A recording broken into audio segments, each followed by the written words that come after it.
뭐할 건데요?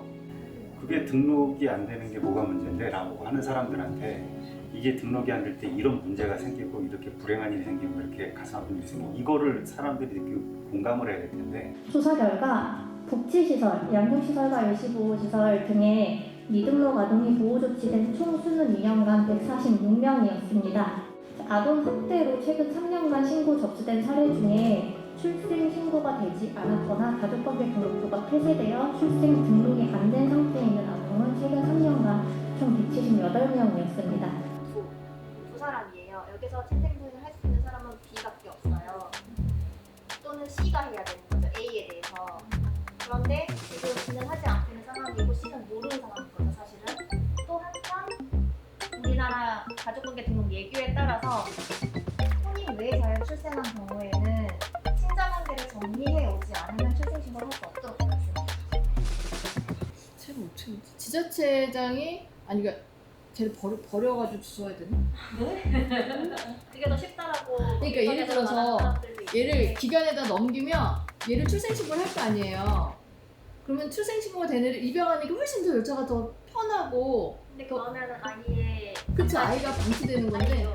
아이의 출생등록에 걸리는 친부모에 대한 기록이 정확하게 기록되어야 하는 건데 친부모에 대한 기록이 사라지는 거잖아요. 아니 그러니까 바람 피우면 안 되지. 소위 정상가족 제도 안에서만 출생신고가 가능하도록 지금 현행 법이 그렇긴 해요. 그러니까 그 DNA 검사를 근거로 해서 양육권 소송, 친자 확인 소송 이런 걸 해야 되나?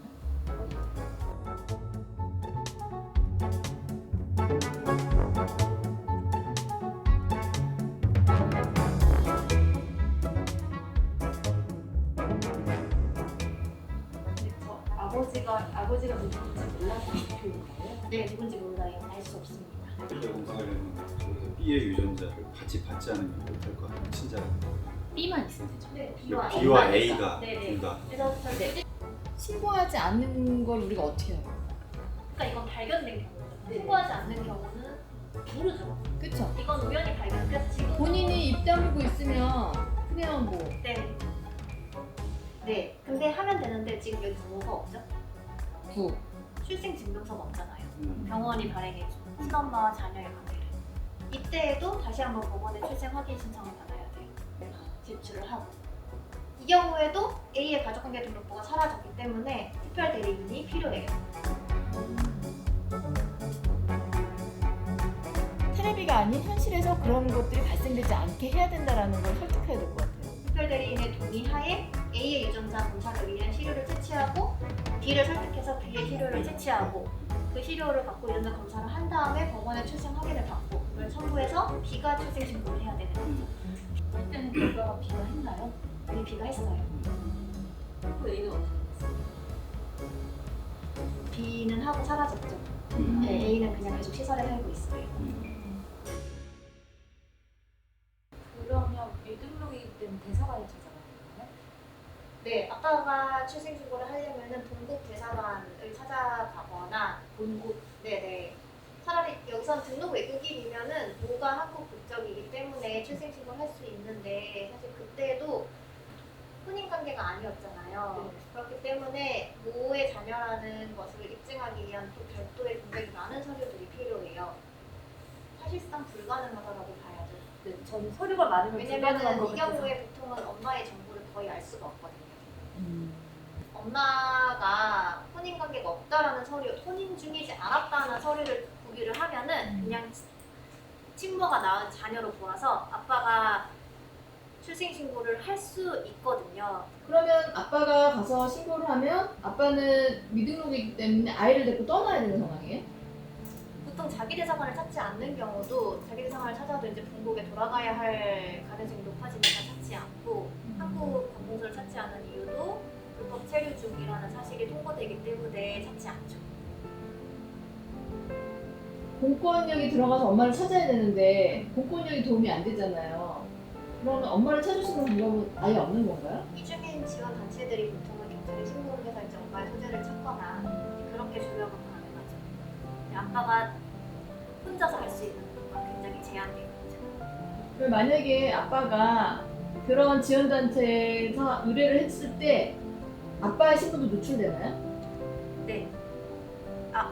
단체에는 당연히 아빠의 개인정보. 만약에 이제 제가 미등록이고 제가 단체에다가 저희 아이 엄마를 찾아주세요라고 의뢰를 했단 말이에요.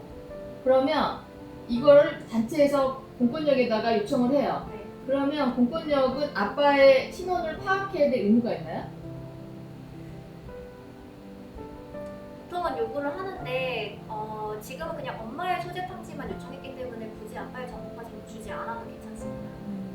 그럼 아빠가 신분 조치를 하지 않아도 네네. 엄마를 그러면 만약에 엄마를 찾으면 네. 엄마가 만약에 엄마를 찾으면 엄마랑의 관계를 입증해야 되나요? 맨 첫 케이스처럼 네네. 유전자 법원에, 검사에서 네. 법원에 그걸 받아가지고. 아유 이렇게 사례가 많나요? 사실 출생 등록을 할 수 있도록 제도화한다라는 것이 비단 이 나라에서만 살아갈 수 있도록 한다라는 의미는 아니거든요. 전 세계 어디에서든 몇 날 몇 시 언제 누구의 자녀로 태어난 누구라는 것이 명확하게 공적으로 확인되어야 하는 거고, 그것은 그 아동이 한국에서 살아가든 혹은 부모의 본국으로 돌아가든 그 어떤 나라에 가든 아동으로서 자신의 권리를 충분히 보장받을 수 있는 기반이 된다라는 측면에서 출생 등록은 1차적으로 무조건 도입되어야 한다라는 의견이 좀 전달이 되었으면 좋겠어요, 사람들에게. 이거는 혼외자 출생인 경우도 포함해가지고 대부분은 미등록 상황에 있는 이주 아동들은 특종 신고를 할 수가 있어요. 그 특종 신고를 하면은 신고를 했다라는 수리 증명서라는 걸 발급을 해주긴 하거든요. 그런데 그 수리 증명서가 국제인권법이 말하는 관공서가 발행하고 있는 아동의 출생 등록에 대한 정보를 온전히 담고 있는 서류라고 보기가 어려워요. 굉장히 제한적인 문서고, 예컨대 제가 요즘에 조력하고 있는 이제 리투아니아 아동인데 미등록 상황의 리투아니아 여성이 본은 누군지 모르지만 한국에서 아이를 낳고 안타깝게도 어머니가 돌아가셨어요. 아이 혼자 지금 여기 있어요. 아이의 출생 신고는 리투아니아에 해야 돼요.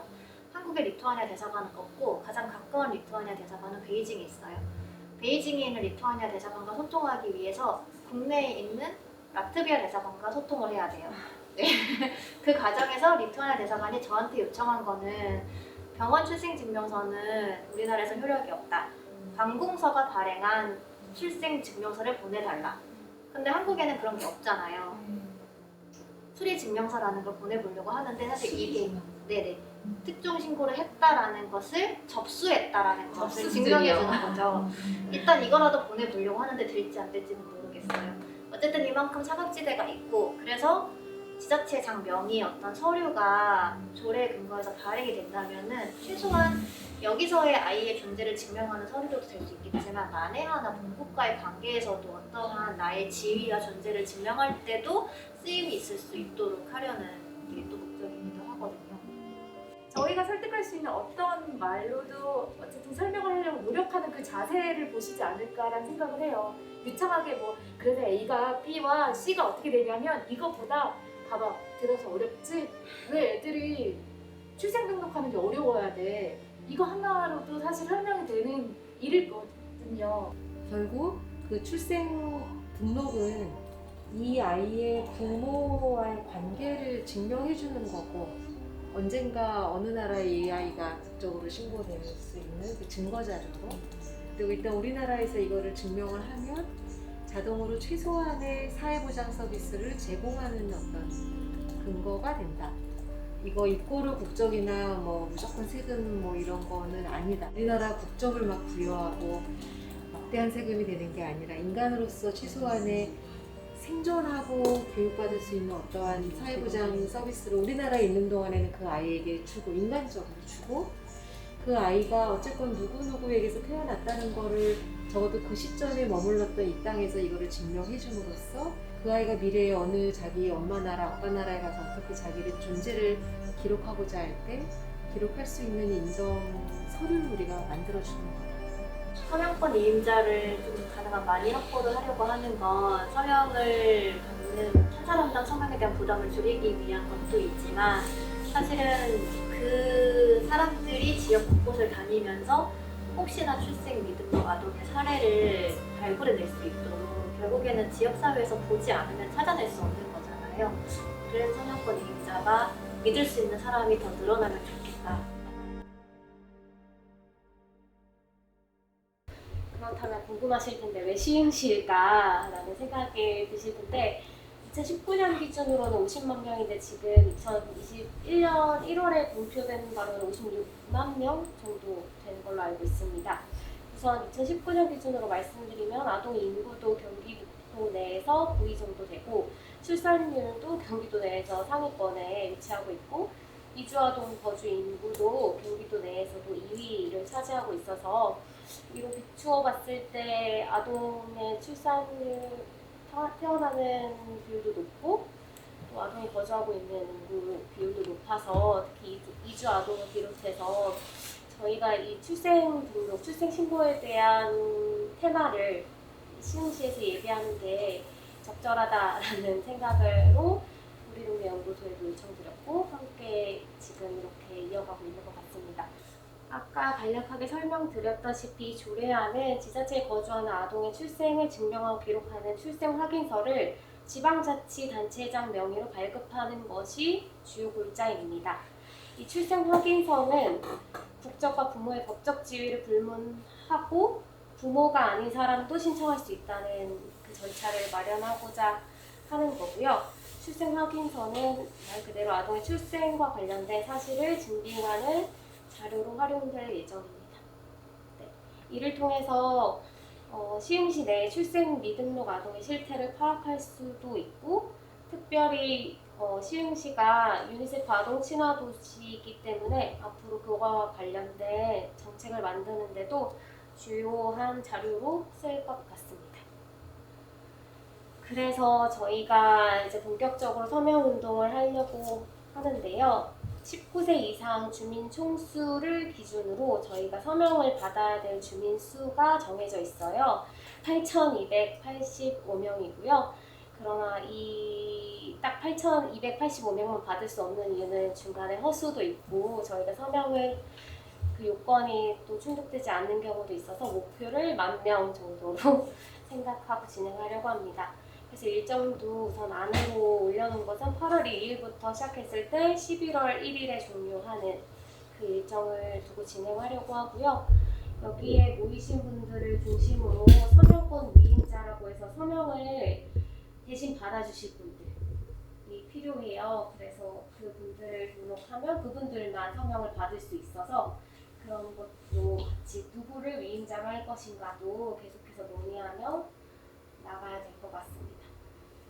서명 내용에는 이런 정보들이 들어가야 되기 때문에 개인정보가 들어가는 만큼 아무래도 조심스러운 부분도 있고 해서 어떻게 서명을 받을 것인가도 전략을 세워나가는 것이 특히 이 코로나 시대에 더 중요할 것 같습니다.